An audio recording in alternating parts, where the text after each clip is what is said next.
And this is not a peaceful sort of spiritual journey the prisoners are making to God.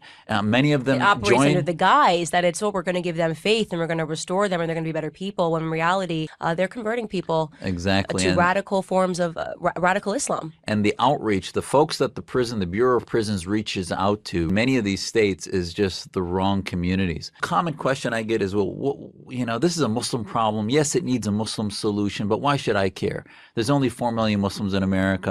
I'll say, listen, you've got people that are going hook, line, and sinker into jihadi syndrome, jihadi cool in prison and online and elsewhere.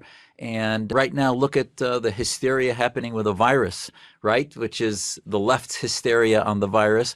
And yet, what happens with terror? They want to ignore it. That's a viral, that's a viral pathogenic type thing that spreads into minds, and yet they ignore it when it incubates in prisons. They ignore it when it incubates in mosques. They ignore it when it incubates in universities.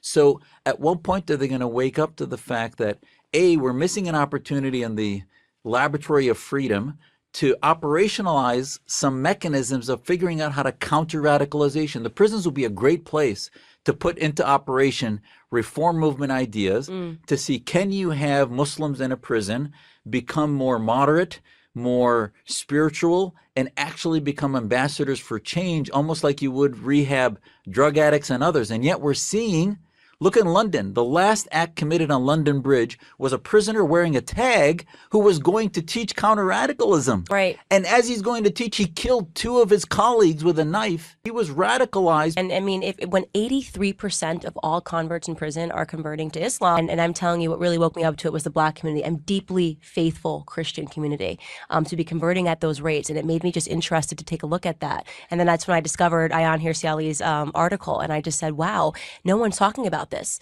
And people don't want to talk about it because it's operating under the guise of giving people of religious freedom, right? Of giving people structure, of giving people something to look forward to. And it's something that's much uglier, much more intense, and things that we are now seeing in society and going, whoa, how did we get here? How is this happening? It's like because you let it happen.